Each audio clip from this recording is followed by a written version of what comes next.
好奇幻啊，好奇幻啊！又真係要重新認識個汽車先得，真係。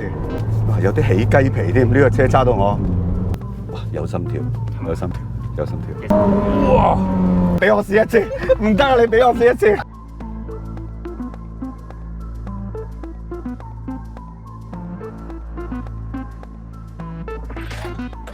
1000匹有冇試過啦？有，搞錯，點解我冇得試㗎？我喺德國試過布加迪 Veyron，即係今次你唔驚啦，係嘛？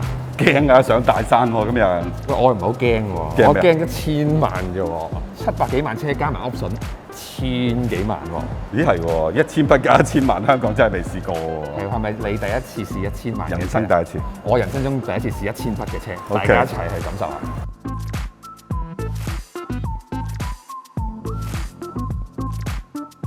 好啦，1000萬1000匹，撻車啦，冇聲㗎喎。好，要揀一個呢個 ED 呢個 mode 咧，即係純電動行車啦。開車上大帽山之前咧，我哋不如去個地方先，因為我哋今日主題係好嚴肅㗎，我哋唔係玩㗎，我哋係講咧，究竟呢個 SF90係唔係法拉利的未來咧？哇！呢個好嚴肅，好似中學生應否談戀愛咁嚴肅啊！咁佢係咪未來？第一樣嘢就梗係講緊佢行電嗰方面啦，要環保啊！未來就係環保嘛。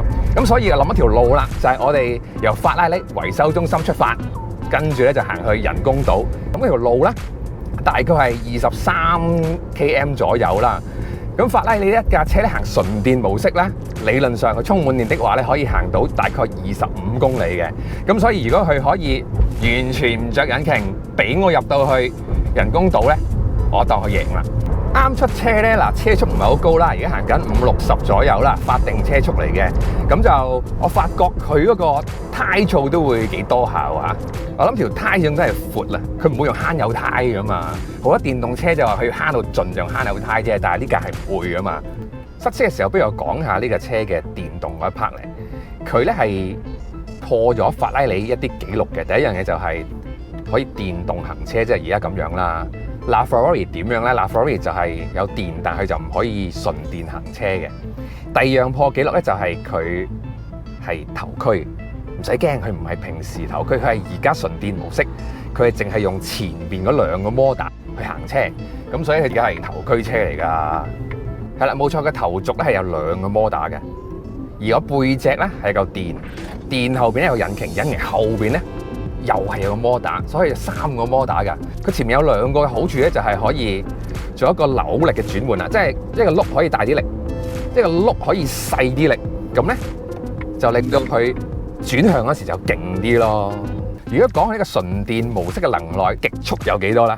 差唔多135嘅喎，純電可以行135，或者香港理論上夠用有得嘅，如果唔超速的話。好咯，等咗呢個路牌好耐咯，由80而家去到100公里啦。我而家行緊80，我哋試一次，踩落去。哇，比我想象中快好多喎 ，pick up。如果以電動車去計，呢架似嘅100幾匹嘅電動車喎，佢個 pedal 算係自然嘅，因為佢要運能啊嘛，咁所以就係一定係 brake by wire 噶啦。咁啊，真係嗰個 brake 係用電子控制個卡鉗嘅開合嘅，會唔會好唔自然咧？又唔會，係收油嗰陣時候咧，佢係有少少電動車特性咧，係會架車會忽然間慢一慢嘅。你唔好當係個 CVT 咁開法，呢個係會少少拖嘅，但係佢又冇一般嗰啲電動車，即係有啲好犀利噶嘛，一收咧個車淨挫挫噶嘛，呢個都冇嘅。好，咁繼續加速啦，咁我行到81先，好 easy 喎，行81。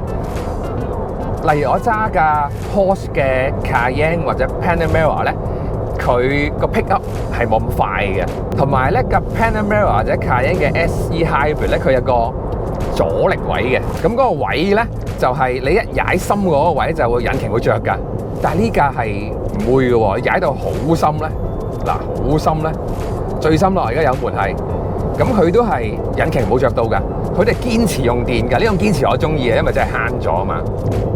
好，繼續報數啦，行咗20公里，尚餘嘅電力里程大概3公里。我都想比較一下佢同其他嘅高性能插電混能車嗰個續航里程係爭幾遠。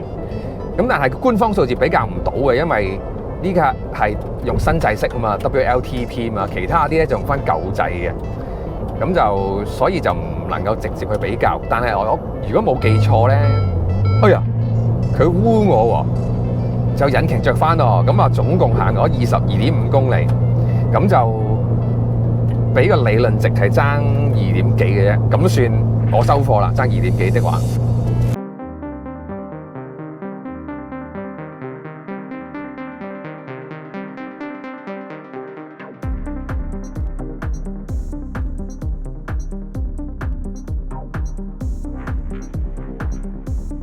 呢部車原價大約750萬，點解會變成過千萬嘅呢？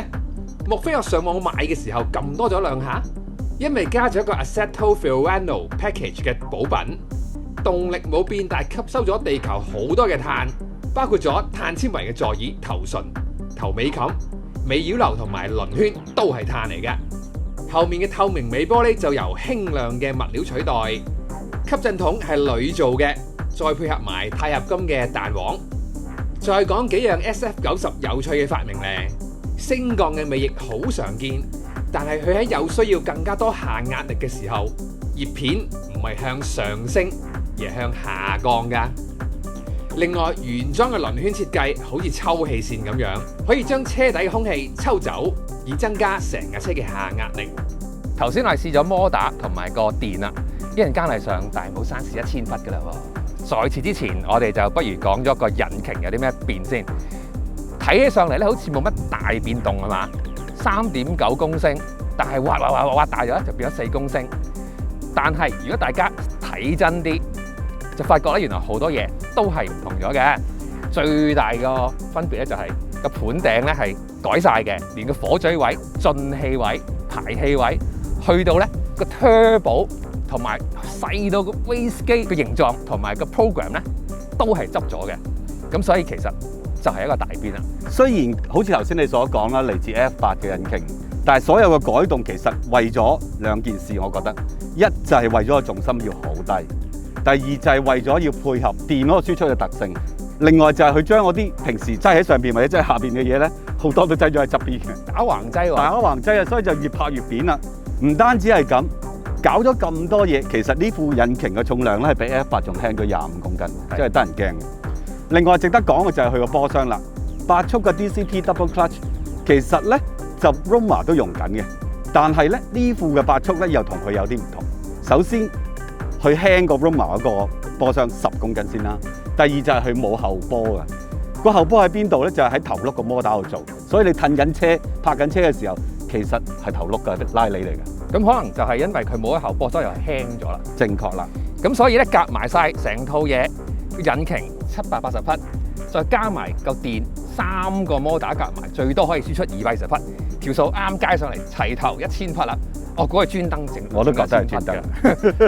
咁而家就上大帽山試1000匹㗎啦喎。緊張啊！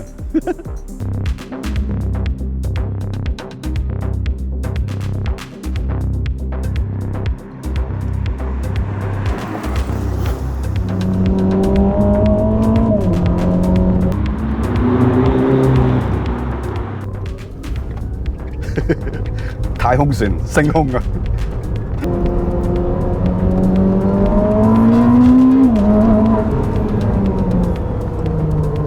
哇！唐太真係好鬼快，唐太，即係佢每一下嘅 pick up 嘅力咧都好緊密啦，密到哇你好忙啊！自己其實唔係 engine 忙，唔係個電忙，唔係成個 powertrain 忙，係自己好忙。哇嚟啦又嚟啦！好得意嗰個人，即係如果揸傳統嘅引擎嘅車 ，turbo 又好 ，NA 又好，你係有個過程慢慢上，佢唔係啊，嚟啦喂，拍係咁拍咗俾你啊，不斷咁拍嘢俾你嘅，即係接二連三啲力係咁湧俾你嘅，我直頭覺得好似委屈咗佢咁，係，哇佢梗係谷住道氣，喂你再快啲啦，你再快啲啦，我仲未出完啊到你，好得意，特別係佢個扭力咧係。好即時就有嗰種感覺，即係你基本上唔使睇個轉速㗎，嚟啊！哇，好聰明啊！波箱真係冇得頂啊！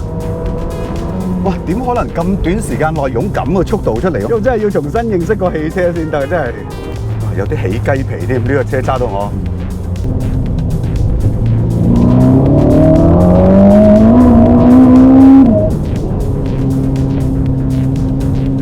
好啦，我哋兩個都試過咯，我哋講翻啲嚴肅嘅主題好嘛？好，就係嗱，問題一，今次你唔好加速啊！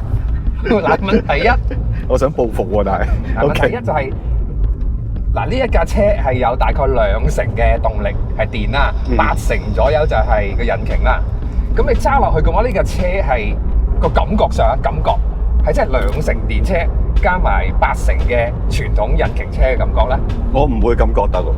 係仲多係咪？仲多電車？咁又唔係喎，因為真係快嘅時候，你基本上唔 care 佢有冇電嘅，佢做到嘅嘢係另外一種嘢嚟嘅。但係你慢嘅時候，佢根本上係100% 電車咁，好似用 hybrid 咧就經常行電嘅。就算上大帽山荃灣上去嗰段，大部分時候都係電嘅。當然我講緊唔係揸得好快啦嚇。咁每次收油其實佢都會拖一拖嘅，好似即係回收緊啲電力啦。剎車掂一掂嘅時候，你覺得好似咦我未踩啊咁，係有少同揸 hybrid 嗰種感覺係好接近嘅。個 brake 係要你踩深少少，佢先至真係掂到個碟嘅。呢啲都係好電車。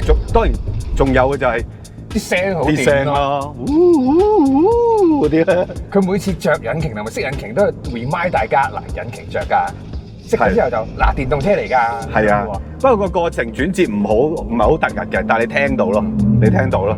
你自己咧？係唔係200支比啊？我覺得就唔係200支比㗎啦。如果撇除咗嗰啲聲音啊嗰啲咁嘅嘢咧，你唔好俾個 mon 睇，唔好話俾佢知呢個車係有 hybrid 咧，幾似一架好勁嘅純汽油車嘅。純電模嗰陣時，而家100% 係電動車啊！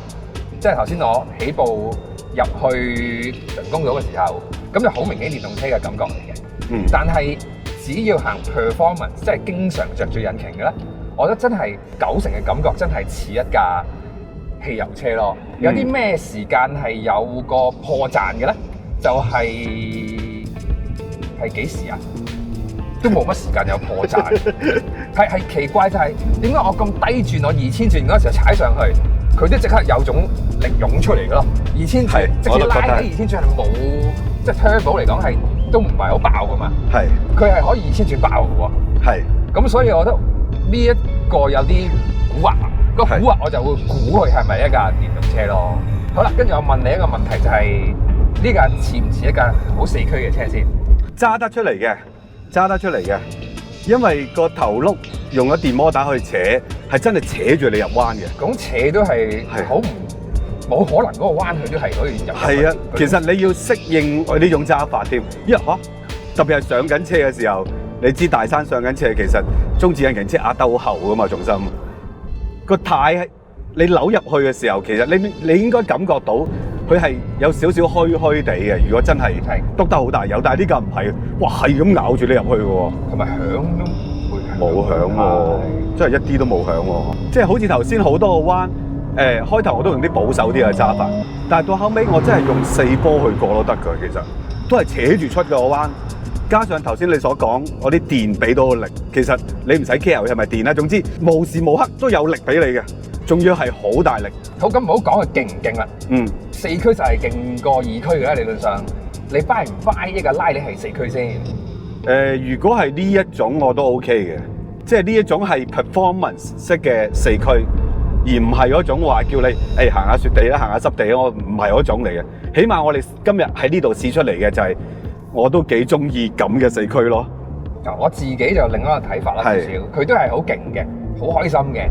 但係我有啲期望佢係一個純後驅嘅車，咁就等到有啲驚驚地啲感覺咯。一入彎嗰時，好似愛情咁樣啊，好似又患得患失咁樣喎。究竟呢個彎入去個尾會點樣嘅動態咧？即係呢啲係好刺激嘅嘢嚟噶嘛。咁四驅我放心咗啦。係啦，真係放心咗喎，放膽咗嘅喎。一個冇咁叻嘅人都可以揸得快咗喎，呢個車係。咁所以係有得有實咯。我又覺得唔同意嘅，因為呢套四驅咧係令到我揸到有啲起雞皮嘅。跟住我係想再快啲，再快啲，再快啲，再快啲嘅。只不過我係未摸熟，所以我唔敢咁樣做啫。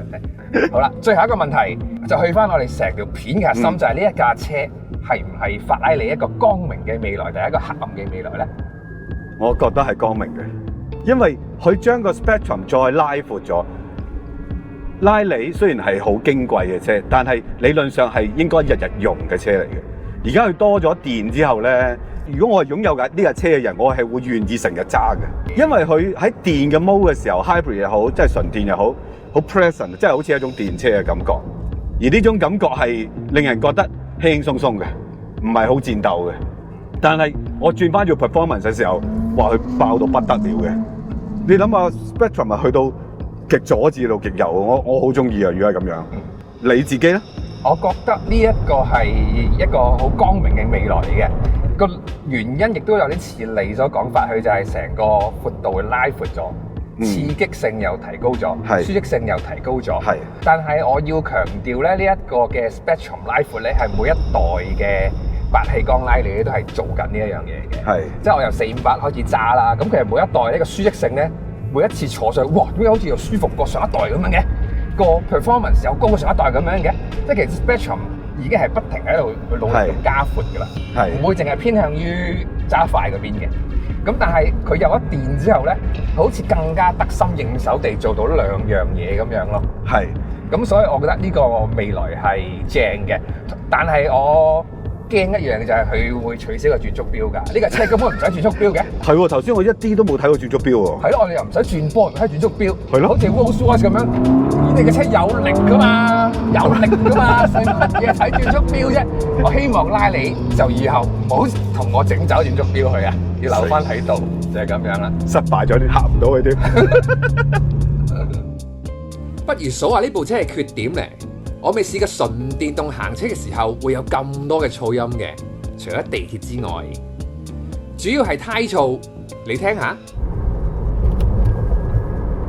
另外慢車嘅時候，佢會播啲太空聲出嚟警告啲途人，但係啲聲係連車廂都聽到㗎，好似有隻太空船降落咗喺車廂裏邊咁樣。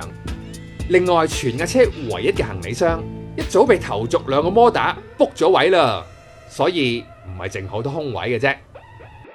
1000匹嘅車喺香港地當然係試唔到啦，要完全試出1000匹，世界上都冇乜場地係合適噶啦，更何況喺香港呢？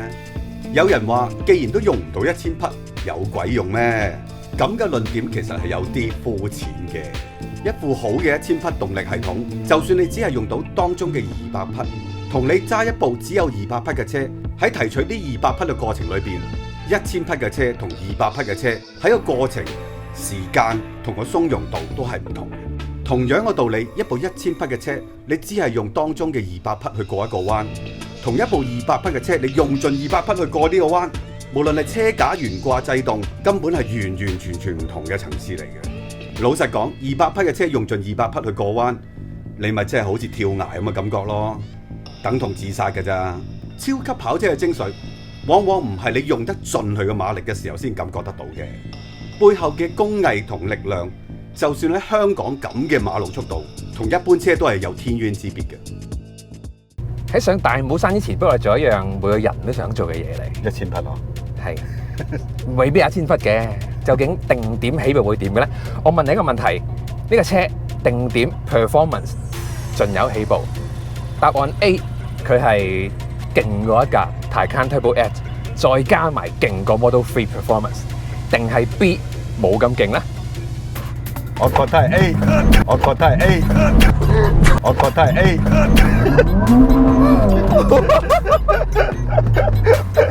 你答到未啊？我覺得成個氣氛一定係勁過晒啲電車嘅，但係咪真係有咁快我唔知，但係呢種感覺好所謂，俾我試一次，唔得啊！你俾我試一次，走上大帽山。